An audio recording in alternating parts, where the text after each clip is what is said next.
Welcome back to another episode of State of Cybersecurity. Again, with us is Dr. Dwayne Hodges as our guest speaker. Let's jump into our first question. Dr. Hodges, how are you today? Doing well. Thank you. Good afternoon, and thanks for having me. No, not a problem. Always an honor. First question is, why are smart devices so vulnerable? Yeah, so listen, important question, good question, and it kind of piggies back on some of our previous episodes, and it aligns to where we're heading in 2021.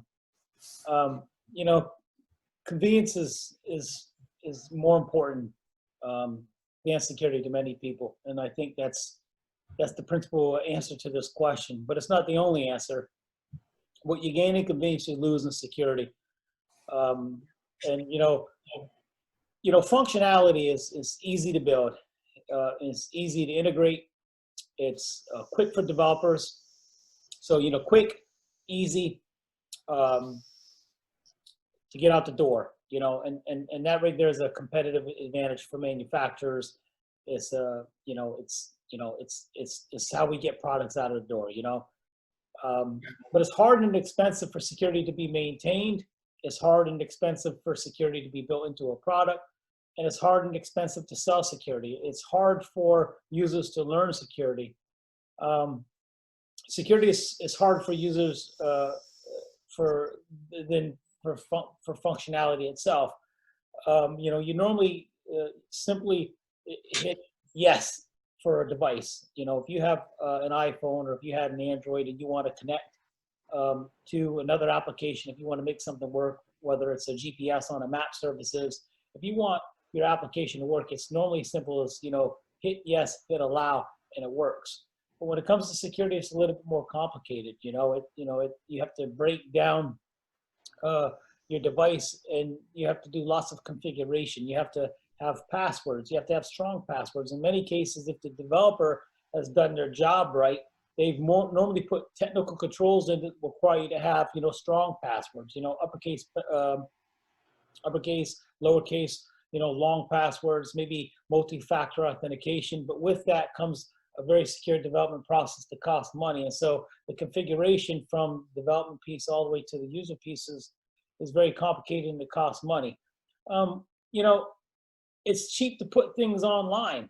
And it's cheap and easy because if it's been once, it's carbon copy. It's been done 100 times, and then you can do it many more times. So when the internet things was first evolved, when we first started to see these smart devices, these smart apps, the first time it was a big thing. The first great idea was this was a wow subject, but it's Pandora's box, and so now all the devices, the code is out there, everybody can do it. And so it's easy to do it simple 100,000 more times for every new smart device. So in order for the new vendors, in order for new devices to be made, for them to compete with all their competitors, they're going to have to put these online. And so if you name any IoT device, we can be talking about a toaster, we can be talking about a fridge, we can be talking about a watch, a sprinkler system, your security system. You name any online device that's online, I can show you how the deployment of it makes it easy for it to work, but the security is much harder. And so I think, go ahead. Yeah, so we've touched on this before on this program. It's all an element of responsibility. We find that a lot of manufacturers, they favor the availability model rather than the security model, and you can't blame them because it's a good business from a business perspective. It makes sense. However, you're putting the responsibility of security on most of the time on the user. We have versions of let's say for browsers and other types of applications that are sent out in as a beta version, but before it's publicly released. But ultimately, you end up having to fix bugs on a daily basis. I subscribe to a number of outlets that send alerts and send vulnerabilities on a daily basis, sometimes multiple times on a daily basis. And these are things that have been stamped as and approved as safe for consumption of the general public. It goes right along with what we were talking about before. I'm sorry to interrupt you, but you just have No, to do that in. yeah, yeah. Well, listen, we're not doing things much different today than we were years ago, believe it or not. And we've just made a transfer of the physical world into, we dump in everything in technology. Technologists are being very creative. It's that whole revolution of technology. It's that whole arms race in technology, right? And so, the physical deployment today is not much different than 40 years ago. The developers of a home, okay, the builders will, quick, fast, easy, cheap. Use third-party parts, bring them in, plug and play, and yes, worry about how we solve the problem. What breaks tomorrow. And that's where the warranty comes in, and it's you almost see this happening, and there's a business side to this, and we could talk for hours about the business side of this. But if you buy a smart TV, or if you buy a vacuum cleaner, there's almost every time you get to the cash register, there's, hey, do you want the warranty with this, right? And there's a reason for this, because manufacturers are almost, and developers are not going to spend time in the security process, because if I'm building the next great iPhone and I spend too much time on security, or just too much time on the development process, if I don't race to get to deployment, my competitor is going to get their best iPhone or their best product out first, and then the market, they buy the new product that's out there. They can't buy something that's not out there. And so the easy solution is, yes, sell them a warranty, and yes, push out a patch when we find a bug or a flaw. We'll call it an upgrade, right? And so that's what you see with Patch Tuesday with Microsoft. That's what you see when you get that new release with the iPhone. And this has been going on for years. Software today is built the same. Let's build really fast. Let's get out of the market. Let's deploy a patch later. Again, they've been building houses for years. Yeah. You'll see a developer build a house in 6 months, and then the buyer comes back a year later. I have a leak in the plumbing. Where's my warranty? How do I fix this? We actually saw use cases with this, with things like asbestos years ago. It was easy to work with, easy to install, cheap. Okay, and then through the health protocols, they decided it's not so healthy to use things built with asbestos. But again, through the development process, they were just pushing out products made with asbestos because it was cheap, it was easy, let's get it out. And they just didn't think through the safety adverse effects of using these products. So I think that software and IoT devices, they're not going to offer too much differences in threats. We're still going to see markets and developers build things because they're trying to chase down where they see the best opportunity. What does the market want? Well, the market they want products. They want consumers want things to connect and report, just like you said.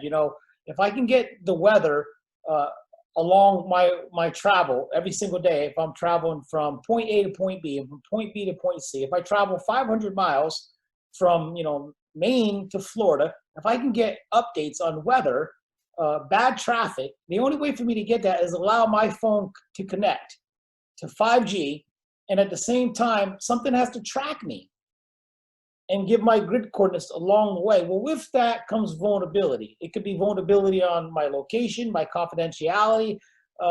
It could be a lot of things that I sacrifice for convenience. And so this is where we are. Dr. Hodges, let me interrupt you before we stray too far away from this point. And I think it was something very interesting that you said. The manufacturers rush to make a product because they want to stay relevant and they don't want the competition to win. However, there's also another angle that we should look at. For example, in the rush to do things fast, in what's called efficient, do you believe that modern Factories themselves, I'm talking about the processes, factory floors are at risk from traditional cybersecurity threats. To what degree? Yeah, so that, that's a good question, and I tell you that's right on line with where we are today with modern IT systems. The IoT. Um, Yesterday's traditional manufacturing floors, uh, ranging from food plants, critical infrastructure, all around the globe, um, have become increasingly connected. They're very technical, and they're composed of online computers. Hmm. Much of the same online computers, okay, that are using the same hardware and software infrastructure that is used in all IT environments, okay, make it vulnerable to the same kind of threats. And let me say that again, okay, the traditional manufacturing floors, factory floors, okay, that range from food plants to critical infrastructure all around the globe, okay, are increasingly becoming connected to the internet, Yeah. okay, using routable protocols, okay, that are connected, interconnected to computers internally and externally. They have to be connected externally to speak outside of each other for a lot of important reasons, okay, for reliability, okay, for updates. They use the same hardware and software infrastructure, and because of that, they're vulnerable to the same kind of IT threats that any traditional Microsoft system will be vulnerable to. Linux systems will be vulnerable to. In fact, one of the things that that too often critical infrastructure doesn't like to think of, because IT systems traditionally base themselves off of confidentiality, integrity, and availability, but the industrial control systems, the PLCs that are used for these deterministic systems, they focus on reliability and safety. How do we do something consistent over and over and over and over and over again, right? These are what these PLC systems do. Yeah. But the whole center of gravity behind the Stuxnet attack in 2010 was that a very sophisticated piece of malware, okay, used zero-day vulnerabilities to disrupt, okay, Microsoft systems, okay, and from there it was an entrance. It was the front door to exploit its way into PLCs, Yes. program logical control systems on factory floors, and that's what Stuxnet did, okay. But the front door is a Microsoft system. Traditional IT systems that are used, in all kind of IT environments. But the point here and the takeaway for, Stuxnet was, number one, the code was, Microsoft system through the front door. Second point is the program logical control systems are used on factory floors all across the world. Not just in one part of the world, not just in America, not in this continent, not in that continent, all over. And the third point is, and this is a really important point, is the proof of concept is in the wild. And I spoke about this previously, is that, you don't need a nation state. You don't need a large military. You don't need the best scientists in the world to come together with a team of the best engineers. You actually, just need that proof of concept. It's Pandora's box.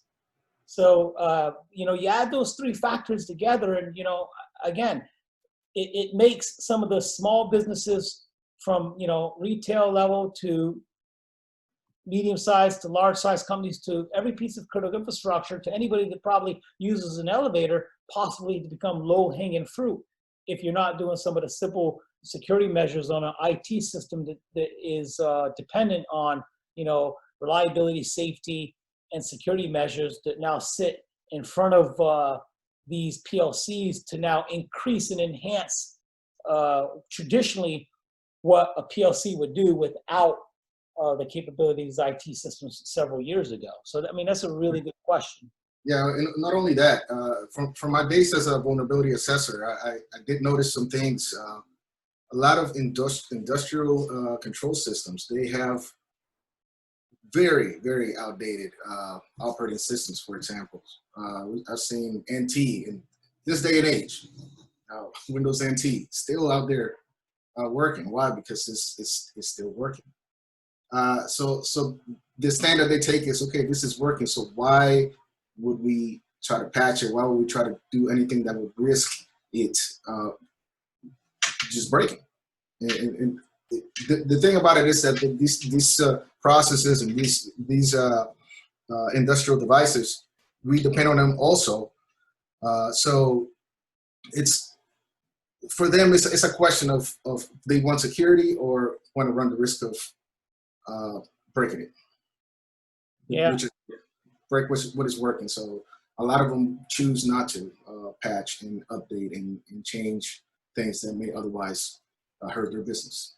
Yeah, and I have definitely worked with clients and customers where they are very dependent on legacy applications that support legacy protocols, legacy data center protocols, and they don't patch and they don't update and they don't change out systems simply because they break other systems. But the solution is to rip out the old and replace these dependencies. But it's unfortunate that to the latter,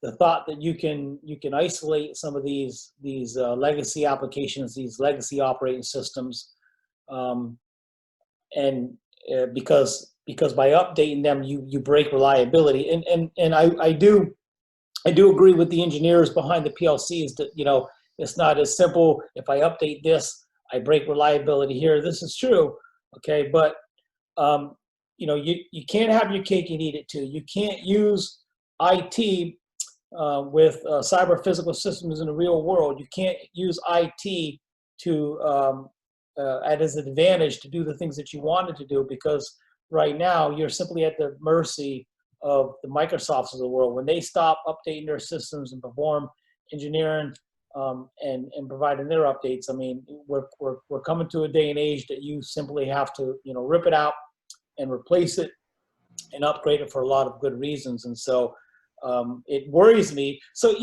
so let's talk about that for a minute. The consequences are very different. When you look at confidentiality, integrity, and availability, the consequences are really different. I mean, losing your data, okay, and losing your photographs of your favorite vacations for 10 years is pretty upsetting and devastating to most people, right? How do I recover from that? I lost all my pictures. That's pretty bad. But the elevator going out, okay, and dropping from 30 floors and lives gone is pretty significant too, right? And so I think, imagine if we didn't have electricity for a week. Imagine that. Not having electricity for a week. And so the consequences of what happens when something goes wrong, and this is when you do your risk assessment. And so, I come from from a military environment where we do risk analysis, we do risk assessment. Where's that high water mark? Okay, what does this system do? Okay, what kind of data does it hold? Okay, what are the processes? Who operates it? And if this system fails, what is the consequence of what happens? So in the industrial control system, we have critical infrastructures. So with these critical infrastructures, okay, these systems that support these critical infrastructures, if one of these systems fails, what is the consequence? What happens? I mean, is it human life? Does somebody die? And so, is this control system, is it supporting an elevator? Is it supporting a roller coaster? I mean, what is it doing? Is it supporting a dam? Is it supporting a factory floor? And so to me, the how you should respond, how you should recover, how you should detect, and how you should implement your controls should be pretty simple. I mean, if you put an IT system in front of a control system where if the reliability, okay, if the consequence means death. Well, I'm not sure where very interesting point. Dr. Hodges, as always, thank you very much. That's all our time that we have for today. like to welcome you again next time. Thank you very much. Have a good day.